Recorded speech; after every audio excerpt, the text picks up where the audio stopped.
अस्सलाम वालेकुम, मैं हूं मीना रफ़ीक और हमेशा की तरह आप और मैं बात करते हैं किसी नई ख़बर पर या किसी मुनफ़रिद टॉपिक पर। आपको पता होगा कि जो दुनिया में 7 अजायबात हैं वो हमेशा से ना सिर्फ़ आम लोगों के लिए बल्कि जो साइंसदान हैं उनके लिए भी एक बहुत बड़ा सवाल है। उन्हीं में से मिस्र में मौजूद अहराम मिस्र जो है वो अभी तक जो है साइंसदानों के लिए एक मुइम्मा बना हुआ है। उसका वज़न, उसका हुजम, उसकी तामीर और इतने बड़े पैमाने पे तामीर जो है उनके लिए एक सवालिया निशान है। लेकिन साइंस ने जो है काफ़ी हद तक उनके एक सवाल का जो है वो जवाब दे दिया है। तो स्टोरी कुछ यूँ है जनाब कि अहराम मिस्र के बारे में एक तहकीक की गई है और साइंसदानों ने ये तहकीक जो है वो रेडार टेक्नोलॉजी के जो है वो तहत की गई है, रेडार सैटेलाइट टेक्नोलॉजी के तहत। और उसके मुताबिक उन्होंने ये जाना है कि अहराम मिस्र जो इतना वसी है, इतना बड़ा है और उसमें इतने वज़नी पत्थर हैं, उसको किस तरह से तामीर किया गया। तो जनाब इसका जवाब ये है कि जब उन्होंने मालूमात की तो उनको पता चला कि 40 मील लंबी दरियाए नील की एक शाख जो है वो इन 30 अहराम मिस्र के नीचे से गुज़रती थी।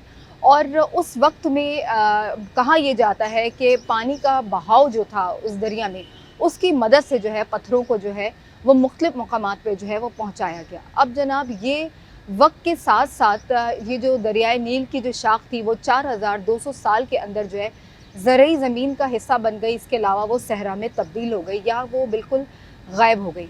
अब ये भी कहा जाता है कि अहराम मिस्र की जो तामीर है उसमें 23 लाख जो है वो पत्थर इस्तेमाल हुए थे और जो ब्लॉक हैं वो 2.5 से आप कह लें कि 13 टन जो है वज़नी एक ब्लॉक था।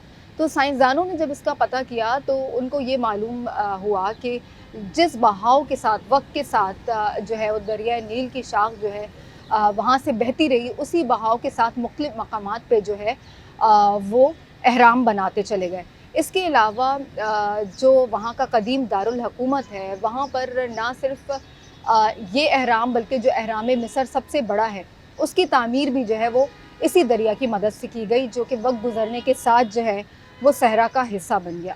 तो यकीनन ये कहानी आपके लिए बहुत ज़्यादा इंटरेस्टिंग होगी क्योंकि अहराम मिस्र जो है वो दुनिया के 7 अजायबात में से एक ऐसा अजूबा है जो कि कायम है और साइंसदान अभी भी उस पे जो है काम कर रहे हैं। तो उनका ये मानना है कि दरियाए नील की जो शाख वहाँ से बहती थी किसी दौर में, उसकी मदद से जो है पत्थरों को पहुँचाया गया मुख्तलिफ़ मकामात पे और अहराम मिस्र की जो है वो तामीर की गई।